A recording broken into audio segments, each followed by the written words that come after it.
Welcome back. This is an Aleks teaching video on writing the electron configuration of a neutral atom with s and p electrons only.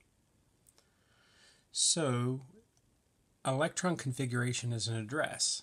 It's using all of the orbitals that are that an electron is using. So it's naming all the orbitals that an electron is using. So all of the ones previous to that electron in the periodic table plus that one. So write an electron configuration for a neutral atom of carbon. So let me show you the periodic table. You should always have a periodic table with you when you're doing your chemistry. So carbon is here, number 6. So in order for me to give the electron configuration, which is the address of this carbon, I need to give the address of all of the carbons, all the electrons up to this carbon. Okay, so what electron orbitals are being used?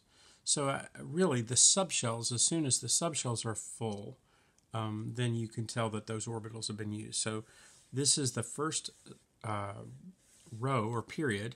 So it only has one subshell, one s, and so it's filled at helium.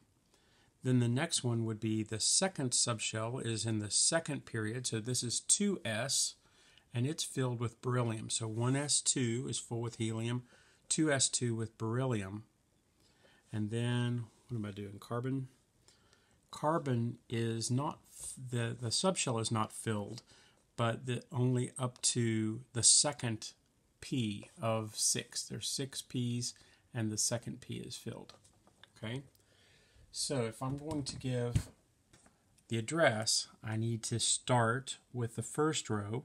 So I have 1s, and there's one orbital or one subshell in the first row, one orbital in it, it's filled with 2.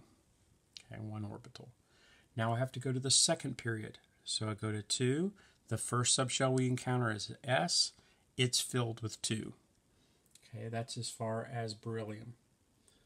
Okay, now I go to carbon. Now I'm still in row period 2.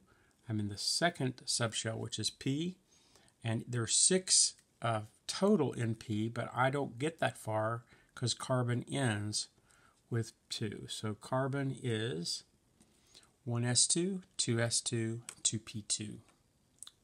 Thank you very much.